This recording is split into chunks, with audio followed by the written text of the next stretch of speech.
कुछ सेक्टर्स ऐसे हैं जो आने वाले टाइम में काफ़ी ज़्यादा बूम करने वाले हैं और इन सेक्टर्स में एक सेक्टर ऐसा आता है जो हमेशा हमारे ध्यान में रहता है, वो है आईटी सेक्टर।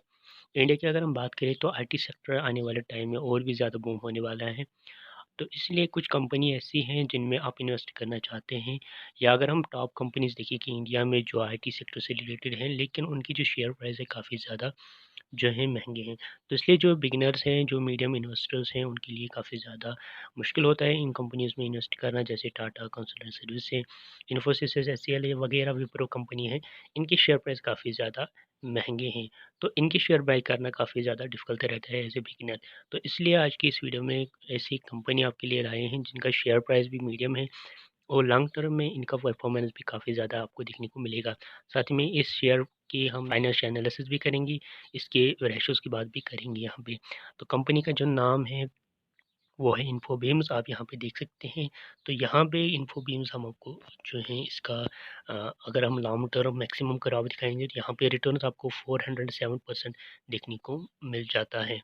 तो कंपनी का वैल्यू जो स्टार्ट हुआ था वो है 63 रुपीज़ और आज आप अगर देखें तो 322 से जो है इसका वैल्यू आपको शेयर प्राइस देखने को मिल सकता है। कंपनी डिविडेंड भी पे कर रही है, तो वो भी हम यहाँ पे डिस्कस करेंगे और इसका जो है अगर हम लास्ट 1 ईयर का रिटर्न देखेंगे तो 175% आपको रिटर्न देखने को मिल जाता है। तो अगर हम यहाँ पे 6 मंथ की बात करें कि जहाँ पे सारी कंट्री में लॉकडाउन है और कंपनी मिनिमम लॉसेस में जा रहे थे, लेकिन इस कंपनी यहाँ पे अच्छी रिटर्न दिए, 141% का आपको रिटर्न पास्ट 6 मंथ में प्रोवाइड किए हैं। लास्ट 1 मंथ की अगर हम बात करें तो कंपनी ने 59% रिटर्न आपको दिए हैं और लास्ट 5 डेज़ में अगर हम बात करें तो कंपनी थोड़ा डाउन जा रही है, माइनस 0.45% में। तो ओवरऑल अगर हम बात करें तो कंपनी काफ़ी अच्छी है और लास्ट 5 ईयर की बात करें तो कंपनी ने भी यहाँ पे अच्छी खासी यहाँ पे रिटर्न आपको देखने को मिल सकती है। तो कंपनी का आप नाम देखिए इन्फोबीम्स, नेशनल स्टॉक एक्सचेंज पे इन्फोबीम्स के नाम पे यहाँ पे अवेलेबल देखने को मिलेगा आपको। तो इस शेयर को आपको बाय कर लेना चाहिए, लॉन्ग टर्म के लिए होल्ड करना चाहिए, क्योंकि ये कंपनी इससे जो है फाइनेंशियल एनालिसिस अगर हम इसकी करें तो वो भी आपको बेटर देखने को मिलेगा। लेकिन यहाँ पे एक बात आपको बता दें कि अभी थोड़ा इसका वैल्यू जो है हाई प्राइस पे है, वैल्यूएशन हाई है, लेकिन फिर भी अगर हम लॉन्ग टर्म के लिए बाय करते हैं तो इसको हमें प्रॉफिट देखने को मिल जाता है। यहाँ पे अगर हम एक बात और करें कि अगर आप इसको ट्रेडिंग के लिए यूज़ करते हैं तो ट्रेडिंग के लिए हम बिल्कुल भी आपको जो है गाइडेंस नहीं करेंगे। लॉन्ग टर्म के लिए काफ़ी ज़्यादा बेनिफिशियल रहेगा। ट्रेडिंग हम इसलिए आपको जो है सजेशन नहीं देखें कि ट्रेडिंग में आपको काफ़ी ज़्यादा नॉलेज होना काफ़ी ज़्यादा ज़रूरी है। तो आईटी सेक्टर से बिलोंग करती है इन्फोबीम कंपनी और फाइनेंशियल एनालिसिस के लिए हम चलते हैं टिकर.com पे। तो लास्ट 52 वीक्स की बात करें तो 88 यहाँ पे लो रहा है और 340 यहाँ पे हाई रहा है। तो आप देख रहे हैं कितनी ज़्यादा फ्लक्चुएशन आपको यहाँ पे देखने को मिली है। सबसे इम्पोर्टेंट बात यहाँ पे अगर हम बात करें तो कंपनी के पास जो है जो लोन की जो है कर्जा है काफ़ी ज़्यादा कम है, 0.12 करोड़। जो भी रिगार्डिंग जो बाकी आईटी सेक्टर से आईटी कंपनीज हैं उनसे जो है काफ़ी ज़्यादा कम है। यहाँ पे सभी पास टू प्लस आपको देखने को मिलेगी, लेकिन यहाँ पे वैल्यूएशन जैसे हमने आपको पहले बताया था वैल्यूएशन अभी ज़्यादा दिखा रहा है, लेकिन लॉन्ग टर्म के लिए होल्ड करेंगे तो काफ़ी ज़्यादा बेनिफिशियल साबित हो सकता है। तो एफिशिएंसी जो है अच्छी है और फाइनेंशियल भी यहाँ पे स्टेबल है, ओनरशिप भी ऑलमोस्ट स्टेबल है यहाँ पे। और एक हम प्लस पॉइंट की बात करें तो होल्डिंग होल्डिंग यहाँ पे इंपॉर्टेंट है। कोई भी शेयर बाय करने से पहले आपको होल्डिंग को ज़रूर देखना चाहिए। तो होल्डिंग यहाँ पे 74.97%, जो कि अच्छी बात है। मोस्ट टाइम क्या होता है कि कंपनी के ओनर जो है प्रमोटर्स हैं वो अपने शेयर्स बेच देते हैं, बाकी बाद में कंपनी के साथ क्या होगा वो लास्ट में जाए या प्रॉफिट में जाए उनके साथ कुछ नहीं होता। तो यहाँ पे सबसे पहले आपको ये चेक करना होता है कि होल्डिंग कितनी है। जो मैक्सिमम होल्डिंग है वो 75% होती हैं और यहाँ पे 74.97% है, जो कि अच्छी बात है कि कंपनी अपनी होल्डिंग्स बनाए रखे हैं ताकि कंपनी की जो शेयर प्राइस है वो वैल्यू जो है वो बढ़ जाए तो इनका भी बेनिफिट हो जाता है। ठीक है, तो नेक्स्ट चीज़ हम बात करें तो यहाँ पे आपको प्राइस चार्ट और पी वैल्यू का भी देखने को मिलेगा, जो है काफ़ी अच्छी बात है। तो यहाँ पे पेयर कंपनी की बात करें तो इनके बारे में भी हम बात नहीं करेंगे, यहाँ पे पेयर कंपनी आप देख सकते हैं। ठीक है, तो मार्केट कैप वैल्यू की यहाँ पे बात करें तो 770 करोड़ से। तो सेल्स की बात अगर करें तो सेल्स लगातार इनके बढ़ते जा रही है और प्रॉफिट भी इनके जो है वो पॉजिटिव डायरेक्शन में जा रहा है। लॉकडाउन होने के कारण इनकी जो ग्राफ है या स्पीड है वो थोड़ी सी कम हुई है, लेकिन ऑलमोस्ट अगर हम ओवरऑल की बात करें तो इनकी जो सेल्स है वो काफ़ी अच्छी यहाँ पे देखने को मिल सकते हैं।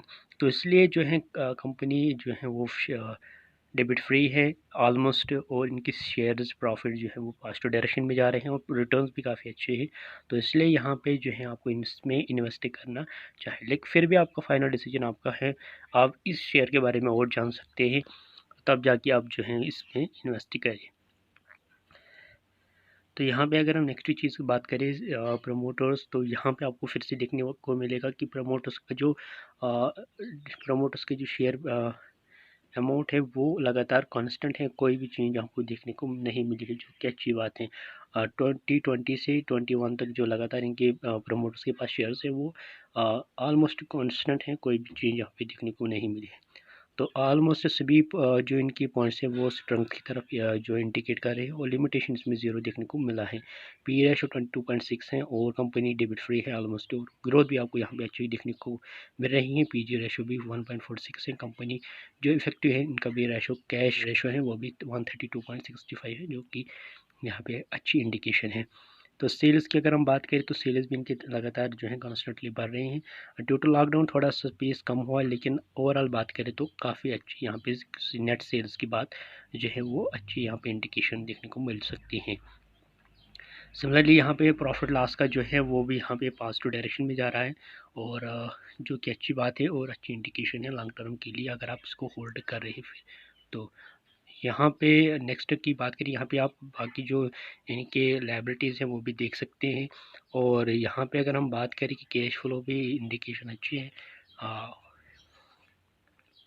तो यहाँ पे डिविडेंड की बात करें तो डिविडेंड यहाँ पे कंपनी डिविडेंड प्रोवाइड कर रही है। 2018, 19 और 20 में कंपनी ने कॉन्स्टेंटली डिविडेंड प्रोवाइड किया है। हालांकि अभी तक 2021 का अभी तक डिविडेंड नहीं आया है।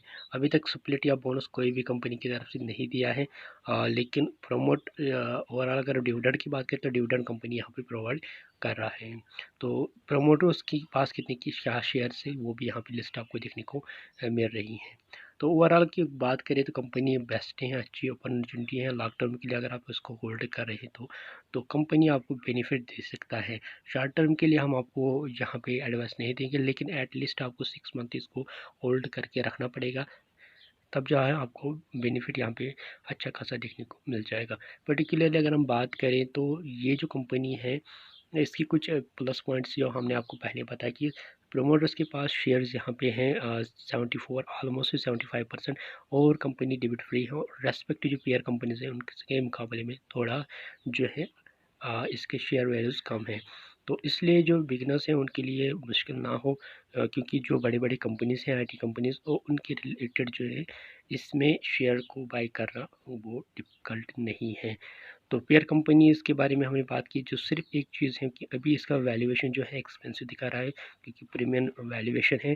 तो लेकिन फिर भी अगर हम ओवरऑल की बात करें, लॉन्ग टर्म की बात करें, तो अच्छा खासा यहाँ पे आपको बेनिफिट देखने को मिल जाएगा। तो अगर आपको कोई भी डाउट हो तो नीचे कमेंट सेक्शन में ज़रूर मेंशन कीजिएगा। अगर आपने डीमैट अकाउंट नहीं खोला तो नीचे डिस्क्रिप्शन में लिंक प्रोवाइड किए हैं, आप डीमैट अकाउंट खोल सकते हैं। 1 साल के लिए आपको कोई भी चार्ज पे नहीं करना पड़ेगा। नेक्स्ट वीडियो तक टेक केयर, बाय बाय।